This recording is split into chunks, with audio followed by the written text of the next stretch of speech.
Bueno, buenas, Cristina, ¿cómo estás? Hola, Getito, tranqui. Muy bien, hoy vamos a ver la carta de la papisa. La papisa, la sacerdotisa, la suma sacerdotisa. El número 2 de los arcanos mayores, se asigna el número 2 por lo general. Tenemos en el modelo marsellés una mujer que está con un libro abierto. A diferencia del mago, que fue el que vimos la vez pasada, que es el número 1, no está activa, no está accionando, sino que está como ahí detenida. Después, por ejemplo, tenemos el mazo de Rider White, que también tenemos como una mujer ahí sentada aparentemente, bueno, entre estas dos columnas, de las puertas de Salomón, ¿no? Las columnas Boaz y Jax, eran los nombres, ¿no? Ahí como con la Torá escrita, haciendo referencia a las escrituras sagradas, ¿no? Parece ser una mujer, no sé, a primera vista podemos pensar una mujer estudiosa, ¿no? Una mujer por ahí sabia. Tiene que ver con el principio, hace referencia al principio receptivo, Yin, muchas veces asociado al principio femenino. Acá tenemos en el mazo de Crowley, tenemos a la sacerdotisa como, bueno, con este velo también, ¿no? Parece siempre, o toda vestida, cubierta, con un velo detrás o con un velo delante, ¿no? Hablándonos como por ahí de una sabiduría que puede estar de alguna manera oculta. En el tarot mítico tenemos a Perséfone, también entre esas dos columnas, como haciendo referencia también por Perséfone, viaja al inframundo, o sea, vive en el inframundo algunas temporadas, y con la granada en la mano también nos recuerda como de que al morder el fruto de alguna manera siempre forma parte de ese inframundo, pero también cuando vuelve a la superficie tiene que mantener en secreto lo que conoció, lo que vio ahí, ¿no? Como haciendo énfasis también en esta cuestión de lo oscuro, velado, del misterio. Y bueno, y hay quienes hablan de la sacerdotisa como, sobre todo creo que Jodorowsky, como que tiene esta cosa de custodia, ¿no? Y de guardiana también del misterio, ¿no? De lo que tiene que permanecer velado, lo que tiene que permanecer oculto, incluso hasta para ella, porque de repente tenemos acá a esta papisa que mira hacia atrás, también tiene que ver con mirar, tiene que ver por ahí con una mirada introspectiva, pero también una mirada hacia el pasado, tiene que ver con la memoria, tiene que ver con la reflexión quizás, ¿no? Con la reflexión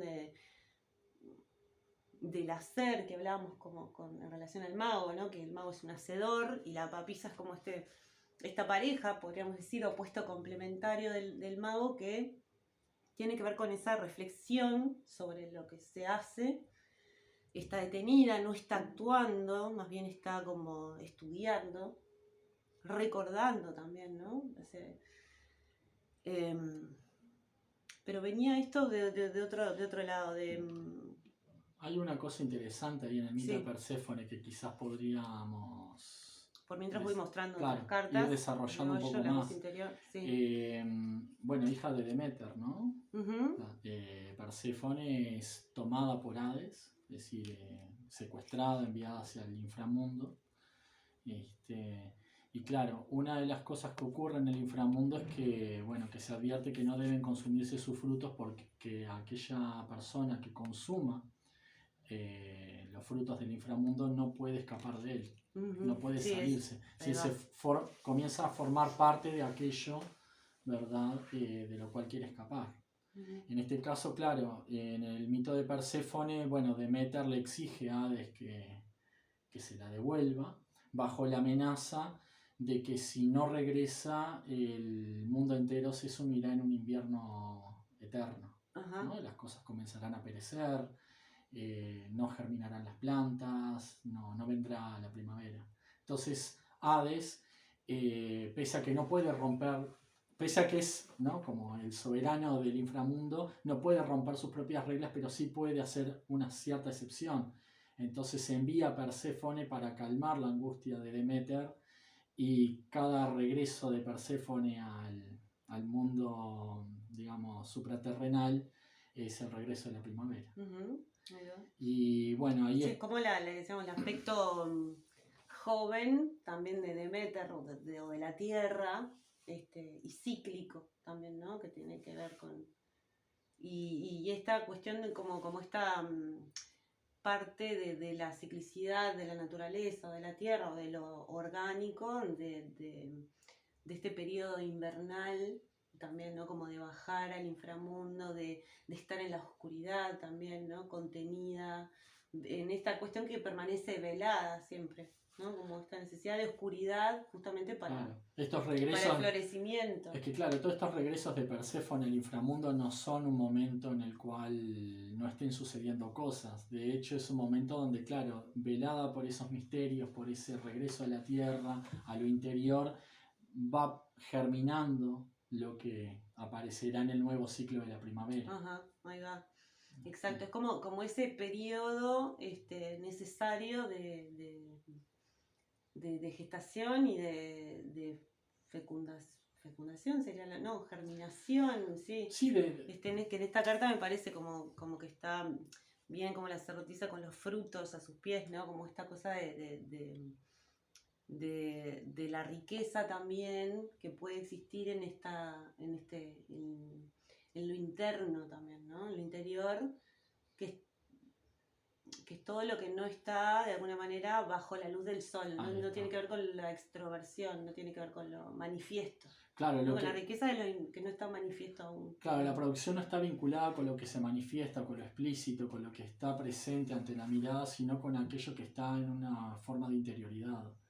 Es decir, en otras palabras, el que algo no sea visible, el que algo no pueda ser captado directamente por la mirada o por la luz, no significa que no esté produciendo cosas, no significa que no estén sucediendo, de hecho. Exacto. Y podemos ver en cada primavera, pese al paisaje desolador que deja en muchas regiones el invierno, cómo sin embargo de repente todo florece. Es decir, bueno, ¿cómo es posible toda esta cantidad de flores, todo este florecimiento, toda esta aparición de mosquitos? ¿No? Como ahora. Sí, como ahora, si hasta hace unas semanas atrás era un paisaje totalmente desolador. Porque el hecho de que no esté presente ante la mirada no significa que no esté sucediendo, de hecho. Que no esté, y bueno, esta carta yo creo que en muchas, dependiendo siempre del contexto, de la pregunta, las demás cartas y demás, esta carta en una interpretación, como consejo suele ser como, bueno, tener paciencia, ¿no? Como de esta receptividad, pero también esta capacidad de saber escuchar y de saber contemplar o dejar que suceda, también permitir que suceda y proteger, porque acá este sentido que te decía como de custodia y de guardiana, que suceda lo que tiene que suceder bajo tierra o velado, con confianza de que es parte, ¿no? Como esta carta es una tirada así, general, se puede interpretar de esa manera, ¿no?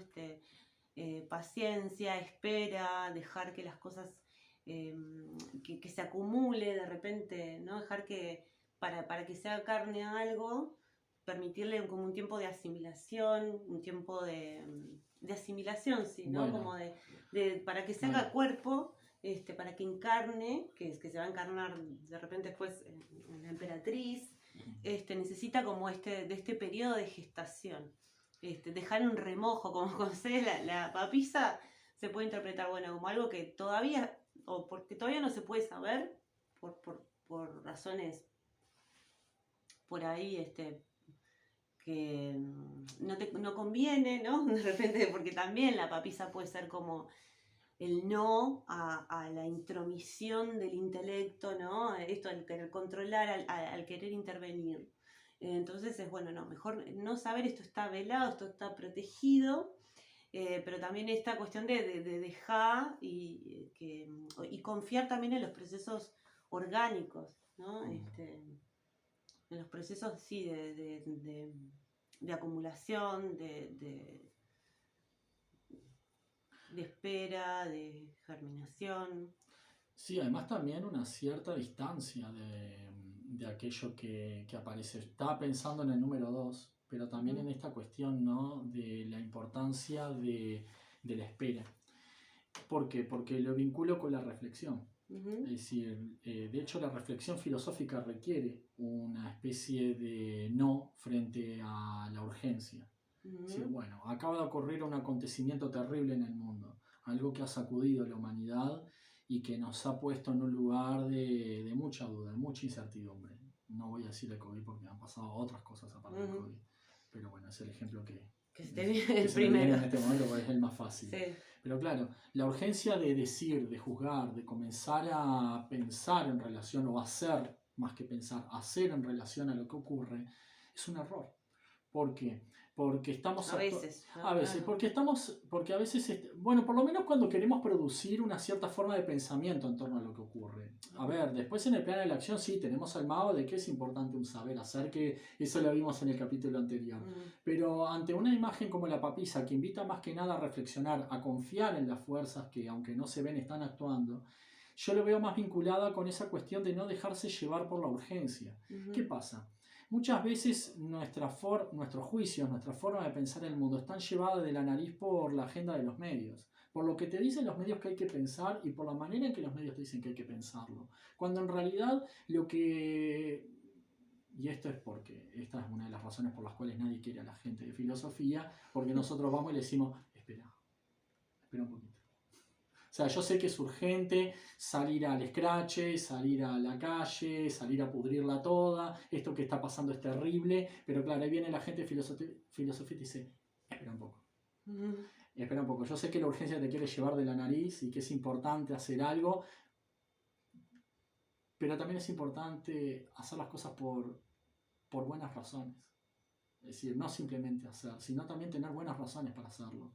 Saber por qué lo hacemos. Saber por qué lo hacemos. Yo sé, la práctica docente, por ejemplo, yo soy docente de filosofía, digo, la práctica docente también es una cosa que a veces requiere un detenerse. ¿Por qué? Porque a veces hacemos sin saber bien por qué hacemos las cosas. Es decir, nos dejamos llevar justamente por esta urgencia, por esta cuestión de tener que hacer, de tener que producir.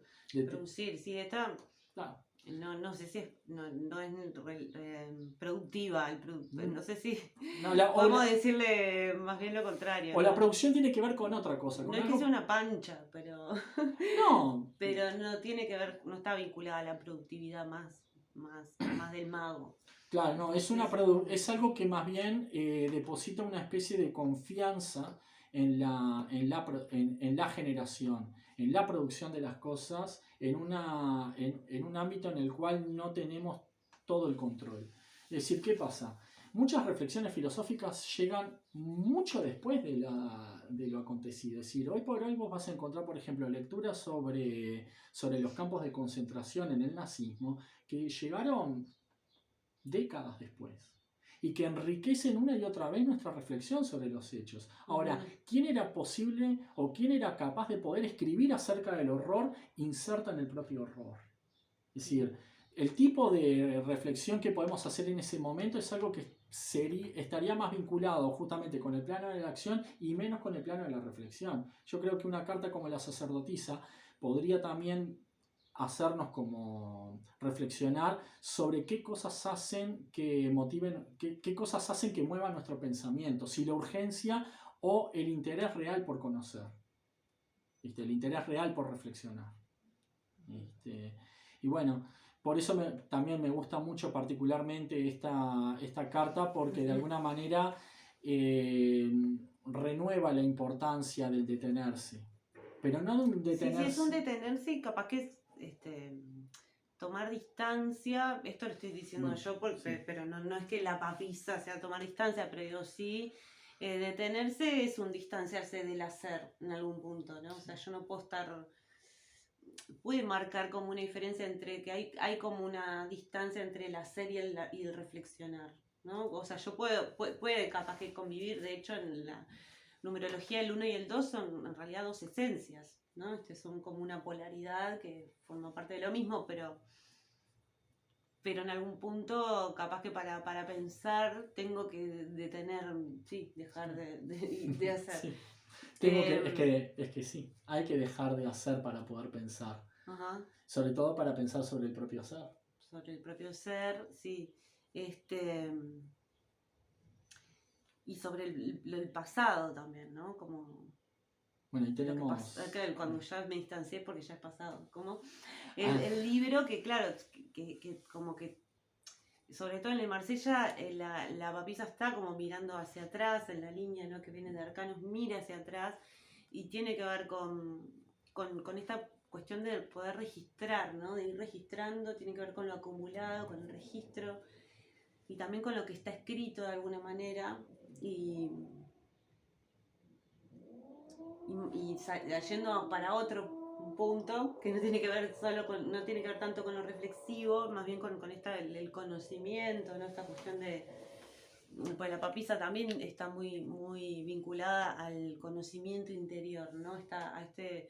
Al conocimiento intuitivo también, ¿no? Como este lenguaje de los sueños, ¿no? Como que está vinculado a lo lunar. En esta sobre todo tenemos, bueno, la luna ahí, y como este vestido que se transforma en agua, esta cosa escurridiza, ¿no? Cuando soñamos algo y nos queremos acordar, como el intelecto, ¿no? Que quiere ahí, y es como que se muestra un poco, pero se escurre. Sí, bien onírico.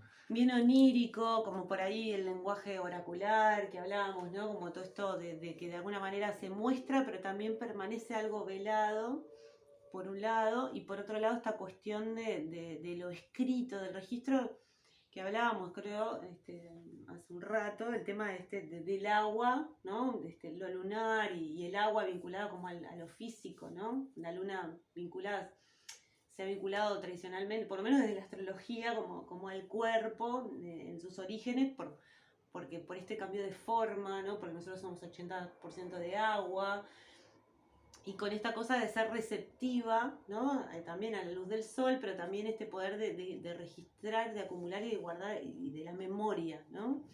Entonces, puede ser hasta una memoria emocional, pero también una memoria genética, ¿no? Que se va transmitiendo y que está como ahí registrada, está guardada, está escrita, que tiene que ver con un pasado, pero que de alguna manera también está escribiendo lo que puede llegar a venir. Bueno, claro, pensando en esta cuestión oracular, ¿no? El oráculo, bueno, los antiguos oráculos, por ejemplo el oráculo en Delfos, ¿no?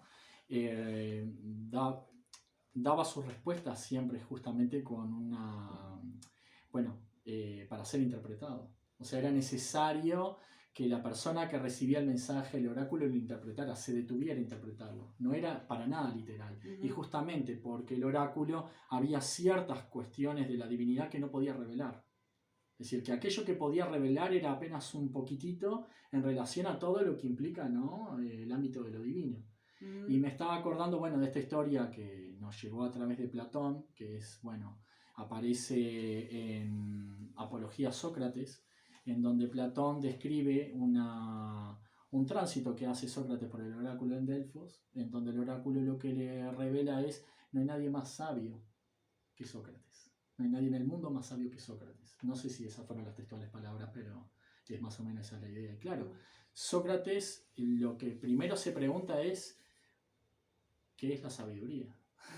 Bueno, ¿en qué consiste la sabiduría? Porque me rodeo de personas en mi ciudad, ¿no? En esta polis en la que vivía Sócrates, en Atenas, que se dicen sabios. Bueno, ¿cómo puede ser que no haya nadie más sabio que yo si estoy rodeado de ellos? ¿Viste? Entonces, claro, algo que de una manera literal podría llevar a Sócrates a decir, bueno, debe ser porque practica una cierta forma de sabiduría, lo lleva en realidad a preguntarse por la propia sabiduría. Y esto creo que también tiene justamente esta característica de que lo que le revela el oráculo no es completo nunca.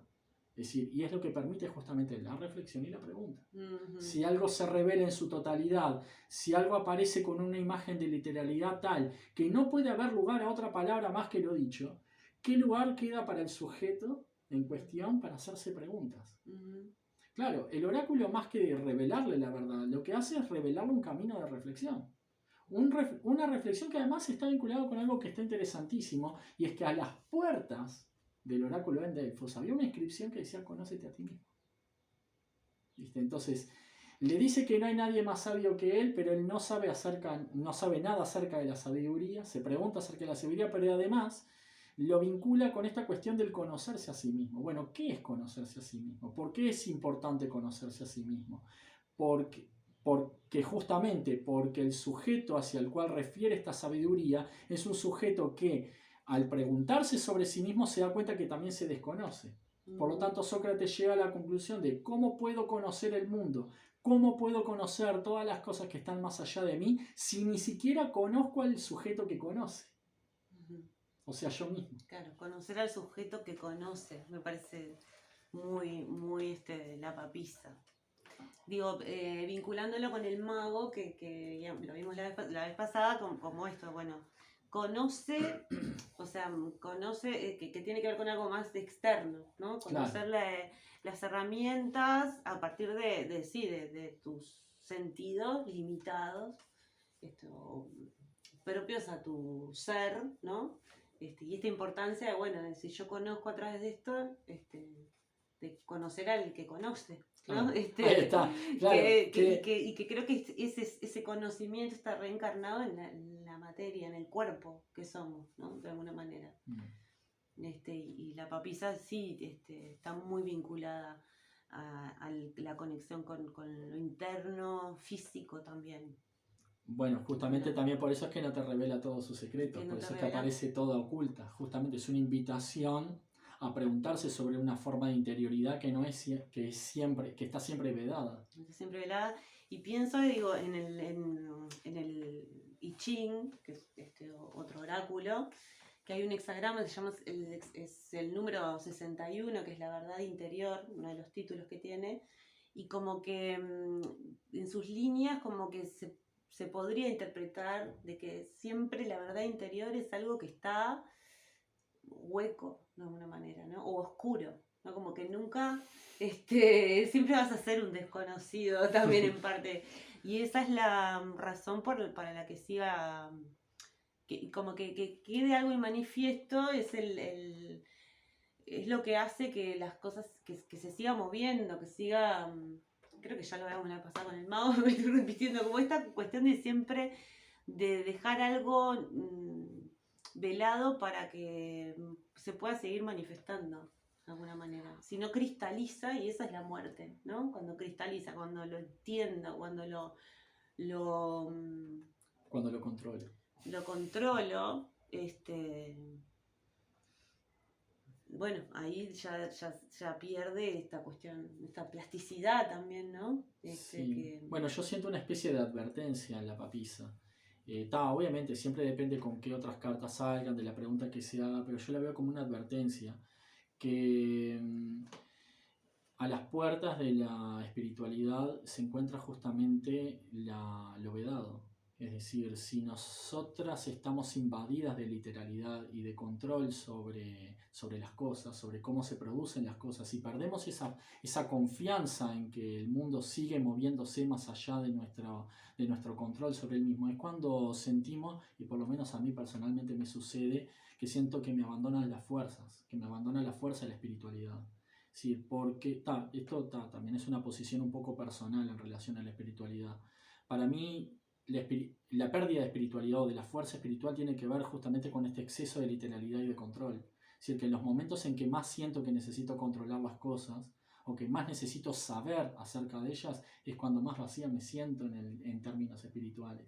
Porque claro, la espiritualidad, por lo menos para mí, tiene que ver con esta cuestión de la confianza en lo interior, con la confianza en el misterio, en aquellas cosas que se producen, en la confianza en la producción de las cosas. A ver, y voy a poner un ejemplo. La confianza en el misterio. La confianza en el misterio, pero también... Más que espiritualidad, yo lo vinculo como al misticismo, ¿no? Bueno, sí. Bueno, o incluso en algo más asible como puede ser también las relaciones amorosas o de amistad. Creo que una de las cosas que hace que el conocer a alguien termine en un embole es cuando de alguna manera tratás de controlar la manera en que se está dando el vínculo. Es decir, justamente una de las cosas que es lindo del encuentro con alguien que no conocías y que se vuelve de alguna manera cautivante es que conserva en sí cierta forma del misterio.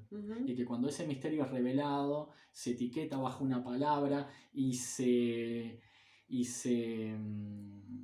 ¿cómo podría llamarlo?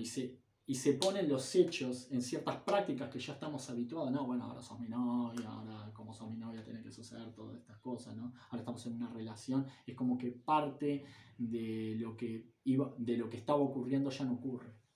Y empieza a ocurrir justamente cuando aparece un poco de esta cuestión de la incertidumbre. Pero bueno, ya sabemos que a la gente no le gusta mucho la incertidumbre, le gusta tener las cosas bien seguras, bien aseguraditas, tan aseguraditas que por la misma seguridad que practicamos en ellas es justamente cuando se nos escapa.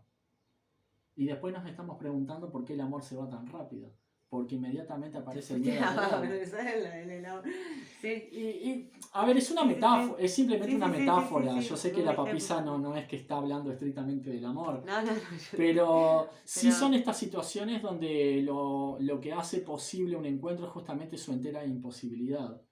De atrapar de alguna manera, ¿no? De que sí, el misterio de alguna manera para uno, de uno para uno mismo y de todo.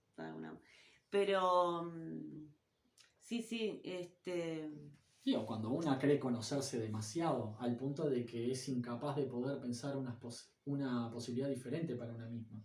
En la medida en que afirmo un conocimiento literal de lo que soy, me pierdo en esa literalidad. Digo... Pienso yo, vos pensaste en eso. Sí, yo me fui... Pero no, yo pienso en esta cuestión de la sabiduría antigua, las sagradas escrituras, de alguna manera, ¿no? Pues ya, primero la papisa hace referencia a una cuestión espiritual, religiosa, ¿no? Que después vamos a ver un poco de dónde surge el nombre de la papisa, pero... Eso te iba a preguntar. ¿Cuál es el origen? Viene de como de una leyenda, no sé si se ocurrió de verdad, pero sí hubo... Creo que sí hay casos de, creo que es una Visconti, pero también estuvo la papisa Juana, que parece que era una mujer como muy erudita, que quería estudiar y que se vestía de hombre como para poder ejercer, y se la eligió como papa, y era el papa Juan o algo así, y se descubrió que era una mujer. Esto es leyenda, esta parte sí creo que es que leyenda, que bueno, que en una procesión o algo así dio a luz a un bebé, y parece que bueno, que la acribillaron ahí, a ella y al bebé. Entonces tiene que ver por un lado con esta cuestión, ¿no? De este saber, puede estar vinculada también a este saber femenino. Primero, bueno, Sally Nichols creo que habla de nada, revelaba la pública debilidad de la mujer, ¿no? El misterio y el milagro de poder gestar y dar a luz, pero también su debilidad en el mundo masculino, ¿no? También. Y por eso también se la puede vincular a toda esta cuestión, también puede ser como un saber subversivo femenino, porque no es el papa que está ahí como un saber institucional, es la papisa, que tiene que ver con un saber que no está por ahí institucionalizado, que puede ser esta sabiduría que se transmite como, ¿no? Como una tradición. Sí, la sabiduría está femenina, que de alguna manera se transmite de generación en generación, o circula por lugares que no son los como los canales oficiales. Sí, oficiales.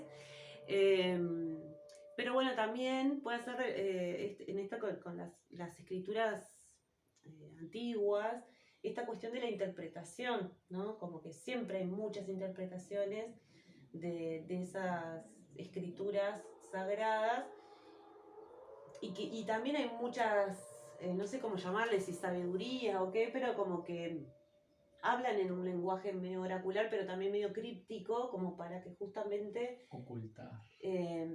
Sí, más que ocultar, creo que eso, que no sea tan literal, que no se toma como algo literal, y no sé, por ejemplo, el Kybalión dice, ¿no? Como el principio, esto no todo el mundo lo puede leer, ¿no? Por un problema de la interpretación que se puede llegar a hacer de eso, que la interpretación es la conquista, ¿no? Del intelecto más masculino por ahí, sí. que nada, se traduce en una sola interpretación y esto, bueno, a rajatabla tiene que ser, como ha sido con las religiones, como ha sido con la Biblia, ¿no? Y yo creo que también la sacerdotisa nos recuerda esta lectura siempre ambigua, que es del 2, ¿no?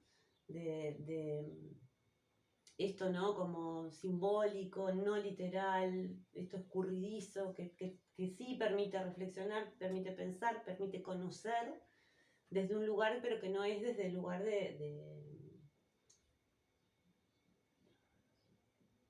una sola interpretación y de la conquista, de alguna manera, ¿no? Claro, Es así súper receptiva. claro, si pensáramos, ¿no?, en torno a energía, saliendo obviamente de la cuestión de género, pensar la energía masculina como esta cuestión, ¿no?, del control, de la literalidad. Vamos a ponerle, en vez masculina, vamos a ponerle activa, Activa, ahí yang, está. Ahí está, una cuestión del control, de la literalidad, del captar y de aprehender, o sea, de capturar al objeto, o sea, a conocer pero como aprehensión, ¿viste? Esto sería, en el caso de la papisa, claro, sería algo que en realidad se mantiene justamente oculto. Una parte oculta. Una parte oculta. Es decir, algo que no deja aprender, que no deja de... A ver, que justamente para salvaguardar este saber... Salvaguardar este saber justamente tiene que mantenerse velado. Claro, debe haber una parte que debe estar siempre velada. Y por eso la encontramos. O inalcanzable. Sí. Claro, como también conocer es decir, la importancia de ciertos límites que debe tener el saber. O sea, justamente para invitarnos a seguir pensando. O sea, a ver, ¿qué pasaría si el día de mañana todos lo supiéramos? ¿En qué lugar quedaría la reflexión? ¿No? Como esta necesidad a veces operativa o esta cosa que nos recorre mucho en nuestra época, que es esta cuestión de la practicidad, de lo práctico, de lo que tiene que hacerse ya porque es necesario para poder seguir produciendo en el mundo, ¿no? Y eso está cargado de literalidad, está excedido de literalidad. Y justamente obtura la reflexión. ¿Por qué voy a reflexionar si yo lo que necesito es producir una máquina que me genere championes? ¿Viste? ¿En dónde cabe la reflexión en un mundo donde está centrada en la producción? Justamente en estos espacios que nosotros nos permitimos que una parte de esta verdad esté velada.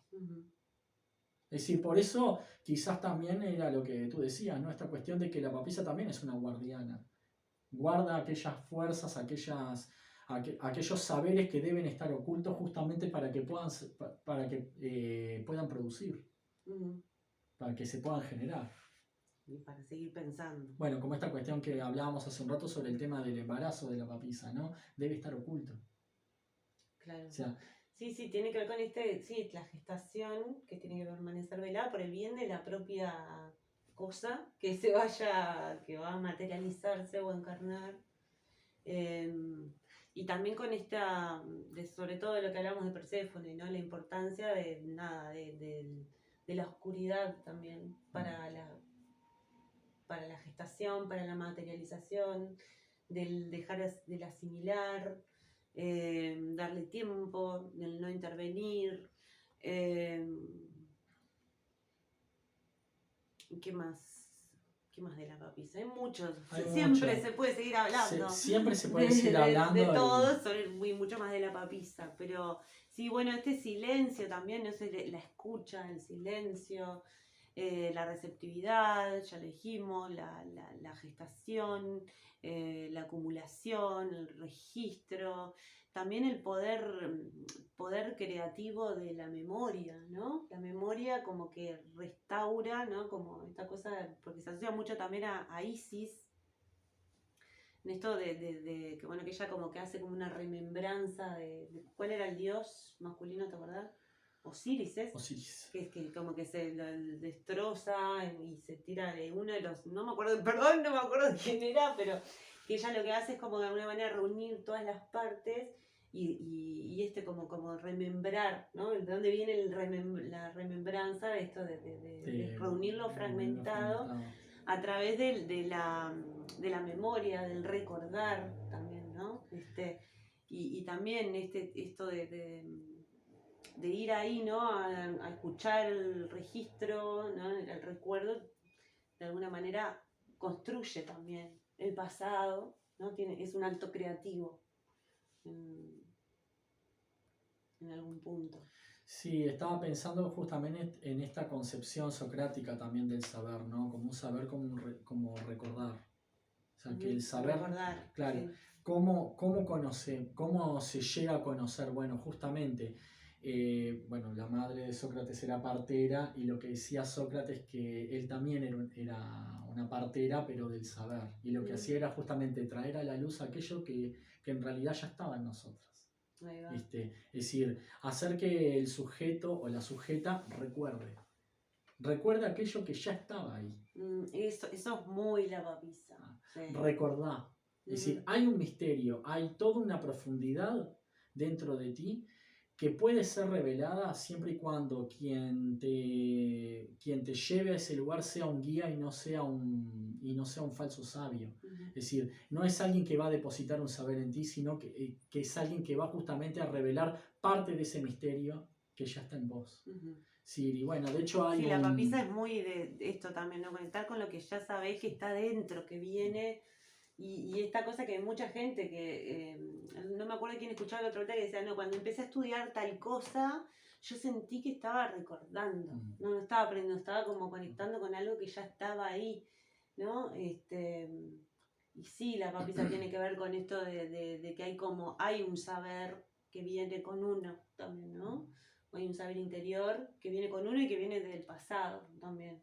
Bueno, de hecho, una de las cosas que estaría buenísimo como para el tema de la docencia es justamente en esto, en confiar en la interioridad de los estudiantes, de los y las estudiantes, ¿no? De que nosotros y nosotras no es que vamos a ir a implantarle conocimiento, sino también a generar un contexto en el cual puedan desarrollar esos saberes que ya están, de alguna manera. Sí, le aportamos palabras, sí, le aportamos conceptos, sí, le aportamos ciertos esquemas que permiten pensar, pero el contenido de todo ese saber, de todos esos conceptos y de todos esos esquemas, en realidad, de alguna manera ya se encuentran implícitos.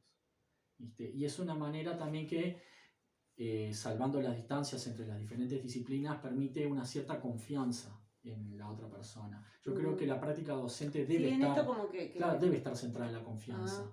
Y lo de los bebés, esto, ¿no? Como los bebés como si vinieran en blanco. En realidad ya traen un montón de información, ¿no? Y todo, bueno, pues esa genética o saber, ya hasta el bebé tiene estas cuestiones instintivas, bueno, que esto como de agarrarse, ¿no? Que yo qué sé, pienso en eso en parte y también como en esta cuestión de la etimología de la palabra alumno.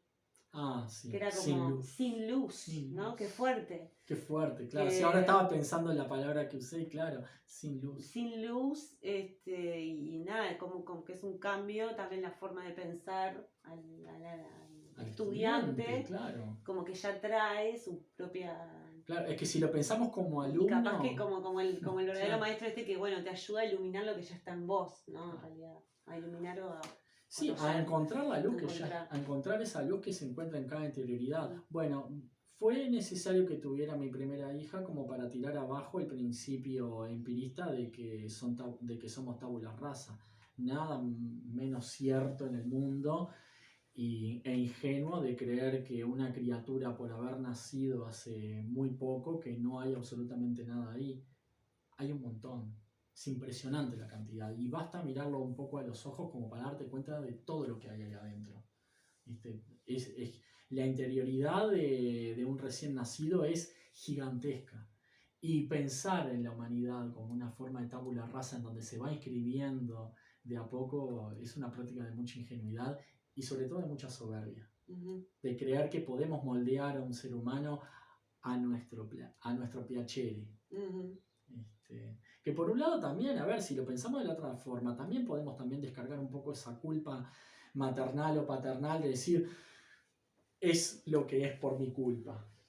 Sí, Es sí, decir, sí. sí hay Está, daño. como que todo tiene que ver conmigo, como yo, sí. Claro, todo tiene O, que ver en la manera en que soy. o como la crié o como la trato. Y sí, hay niñas que vienen con su Hay su cuestiones propio que... carácter, y en eso me encanta. Estamos en el límite de Estamos en el tiempo. límite ya, estamos Me ahí. encanta el libro de James Hillman, ya que estamos, que es mi Dale. amor, no, que se llama El Código del Alma, y está muy interesante porque hace biografías de mucha gente Ah, mira. conocida desde su infancia, ¿no? Y de cómo de alguna manera el daemon, que es como su esencia, no sé, algo así, ya venía, podemos leer como que ya estaba ahí, ¿no? El tema es poder verlo, poder reconocerlo, pero me encantó ese giro no sé, no me acuerdo qué, ya, pues mi memoria es horrible, pero no sé de qué violinista, que ya sabía que quería un violín, por ejemplo, le regaló uno de juguete y lo rompió, ¿entendés? Porque ya estaba en sí ese músico que decía que me estás trayendo un violín de mentira, de juguete, no sé, Claro. como esta cosa Es que como yo... haberle regalado un pianito a Pero- Mozart a los 4 años, te lo tiraba por la cabeza. Claro, pero el daemon, claro, no es humano. Entonces, al niño le queda enorme el daemon. Entonces, a veces le queda enorme en el sentido de que el daemon no acepta que todavía es chiquito, que capaz que no está para tocar en un concierto, pero está la fuerza igual ahí, ¿no? O sea, como que el daemon se lo va como tratando de llevar, pero tiene una fuerza tremenda y a veces no conecta con esa realidad. Algo así, o sea, lo estoy... pero justamente es interesante por eso, para mí. Y me fui de tema también. No, pero bueno, pero está vinculado con esto. con Porque lo la que manera, veníamos hablando. pues la manera en que pensamos, en que muchas veces pensamos las infancias, también tiene que ver en la manera en que creemos que está formado la materia del conocimiento. Si al pensar a la infancia como una tabula rasa, también hace que pensemos el saber de una determinada manera. En cambio, considerar la posibilidad de una interioridad nos da una pauta diferente de cómo enfrentar el mundo a partir de lo que sabemos. Sobre todo cuando nos encontramos en momentos de mucha incertidumbre, de no saber para dónde disparar porque las herramientas de las cuales disponemos en este momento parecen insuficientes. Quizás una práctica de la confianza nos permita mantener la serenidad que necesitamos, la quietud de la papisa, Sí. para que la reflexión en algún cierto punto nos saque de esta incertidumbre que tanto mal nos hace, si será necesario. Sí, la quietud de la papisa, y creo que está otro de los mensajes que podría dar en una tirada, es eso, como recordar lo que ya sabes. Claro. Bueno, vamos a cerrar, que nos fuimos. Hablando. Bueno, siempre vamos de tiempo, de tema, de todo, pero bueno. La gente puede ir adelantando el video, atrasando el video. Sean buenos y buenos. Nos vemos. Nos vemos. Beso. Chao. Que pase muy bien.